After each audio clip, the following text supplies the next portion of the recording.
Corona जैसी वैश्विक महामारी से हम सब जंग लड़ रहे हैं और आज हमें लगता है कि हम खुद अकेले होकर बेसहारा होकर ये जंग को लड़ रहे हैं, क्योंकि जिनको हमारी रक्षा करना चाहिए वो आज कुंभकर्ण की नींद सोई हुई है। मैं बात कर रहा हूं केंद्र की मोदी सरकार की। आज मोदी सरकार को इतनी भारी बहुमत के साथ देश की जनता ने बम्पर मैंडेट देकर सत्ता में बैठाया कि वो उनके लिए कुछ करेंगी, लेकिन जब कोरोना जैसी अकाल वैश्विक महामारी हमारे समक्ष आई तो सरकार को जो काम करना चाहिए वो सरकार आज नहीं कर रही है। हम जरूर विपक्ष में बैठे, इसका ये मतलब नहीं है कि हम विरोध पे विरोध करेंगे, लेकिन जो जायज बात है उस पे हम अपना विरोध जरूर दर्ज कराएंगे। आज हमारे मजदूर भाई जो काम की एवज में दूसरे प्रदेश गए थे, आज 40-50 दिन हो गया है, वो अपने घरों से दूर है, संकट का दौर है, लॉकडाउन चल रहा है, वो अपने घर जाना चाहते हैं और आज वो कड़कती धूप में पैदल अपने घर की ओर रवाना हो गए हैं। तो क्या जो मजदूर भाई अपने घर जाने के लिए निकल पड़े हैं उनकी व्यवस्था सरकार नहीं कर सकती क्या?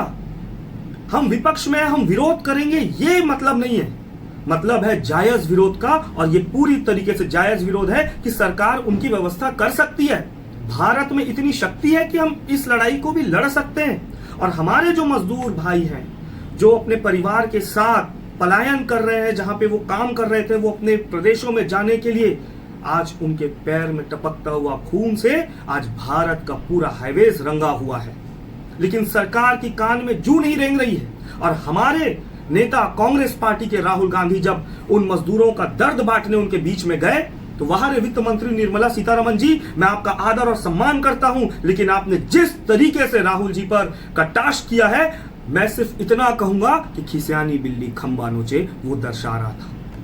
आप किस तरीके से किस प्रकार से बात कर रही हैं उनके खिलाफ, ये शर्म आती है मुझे ये देखकर कि हमारे वित्त मंत्री को इस संकट के दौर में अपना कार्य करना चाहिए, वो नहीं, वो राहुल जी पे आरोप प्रत्यारोप कर रही है।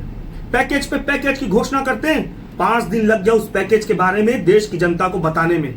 ये किस प्रकार के ढकोसला देकर आप फिर से चाहते हैं कि देश की जनता को गुमराह करें? लेकिन आज देश की जनता गुमराह नहीं हो सकती, क्योंकि आपकी विफलता आज दिख रही है। कोरोना से आप लड़ नहीं पा रहे हैं, इसमें कोई हिंदू मुस्लिम सिख ईसाई नहीं, बल्कि भारत माता के ऊपर आज आई है, क्योंकि यहाँ का हर एक बंदा कोरोना से लड़ रहा है। और कोरोना जो है वो जाति और धर्म देखकर नहीं आ रही है। आप किस प्रकार की राष्ट्रवाद की बात करते थे, आज हमारा राष्ट्र खतरे पे है और आप कुंभकर्ण की नींद सोए हुए हो।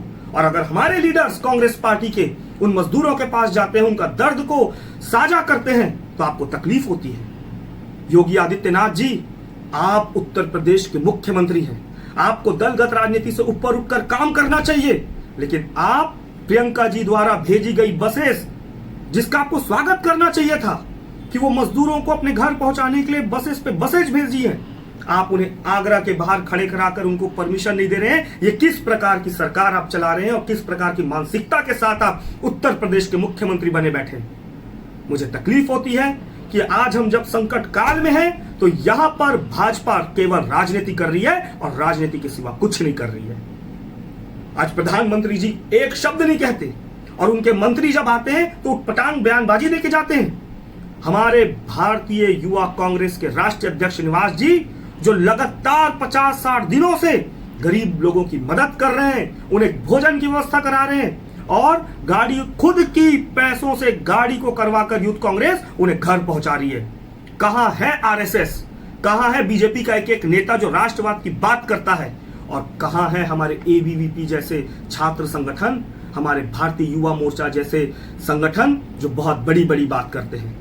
संकट के समय पे याद रखना साथियों, कांग्रेस आपके साथ खड़ी है और कांग्रेस ही आपके हित में लड़ रही है, क्योंकि आपको 2000-3000 में जहां 50-100 रुपए लगता था आपको अपने घर पहुंचने में मजदूर भाइयों, श्रमिक भाइयों, वहां पे ये भाजपा 2-3 हजार रुपए आपसे ली है। मत भूलना कि सोनिया गांधी ने आपको अपने घर पहुंचाने के लिए खुद का पैसा लगाकर आपको वहां पर पहुंचाया है। ये कांग्रेस संकट के दौर में आपके साथ खड़ी है, खड़ी रहेगी और सबको करारा जवाब वक्त आने पे देश की जनता देगी। जो आज उनके साथ आप रवैया अपना रहे हैं, उस समय आपको बता देगा कि देश की जनता आपको बता देगी कि आपका सही समय कौन सा है। धन्यवाद।